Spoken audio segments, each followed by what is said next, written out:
It's Uncle Jay. Well, I saw white smoke over the Senate today, so that means we got a new a new general in Afghanistan. Petraeus is in charge. But now we're back to having an argument that seems to have been going on for a while about how we ought to be fighting in Afghanistan. There are a lot of folks complaining that the rules of engagement there are too restrictive and have been getting our troops killed unnecessarily. Now, let's keep in mind one thing. General McChrystal put those rules in play so that we could win hearts and minds and put a population-centric counterinsurgency strategy in place. His boss was General Petraeus. General Petraeus wrote the manual on counterinsurgency. So I don't think anyone should really expect that those rules are going to change in any serious way. What's going to happen is that General Petraeus is going to reinforce to commanders who in some cases have been overly restrictive and have gone beyond what the rules call for, that the troops are allowed to take care of themselves and use indirect fires in self-defense. But let's just ask the question. For all you folks who have been complaining about the rules of engagement, saying they're too restrictive, let's loosen them up.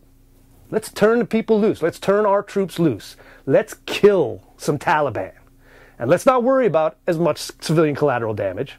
Let's just go ahead and kick some ass. Then what? Seriously, then what? What's the strategy? What's the end game? Okay, maybe we're getting a few of our troops who might have died safely out of the war zone, but what are we doing it for? When are we leaving? How are we leaving? Who are we going to leave in charge? It just doesn't work.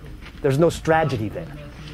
The idea is that we're doing this so that we win the Afghans over. Now let's take a look at what's happened in the past year. The Taliban have killed quite a few more civilians. Record numbers. We, on the other hand, have killed 40% fewer civilians. Now let's look at something else.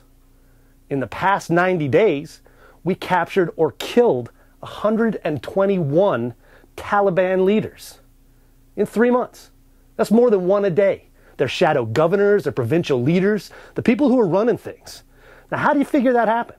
What magic? Joe Biden's magic ninjas didn't just appear out of thin air and scarf those guys up.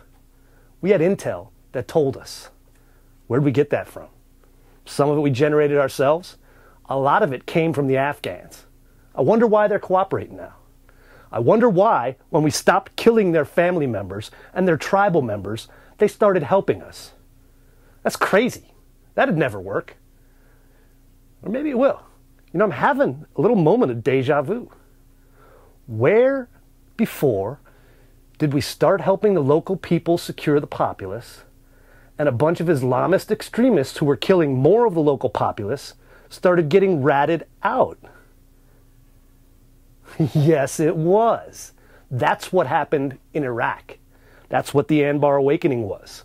Then we surged troops in, and they told us where the bad guys were, and we killed them. And then we cleared, we held, and we built. Well, we can do the same thing in Afghanistan. We just have to win the hearts and minds of the people, which is why it is extremely important that we kill as few civilians as possible. So people understand. It's not gutlessness. It's not anything else. Heck, McChrystal's got more experience killing terrorists than any other warrior we had on staff. Petraeus knows what he's doing as well. They're doing it for a reason, and it's the only chance we have to win and get out of there.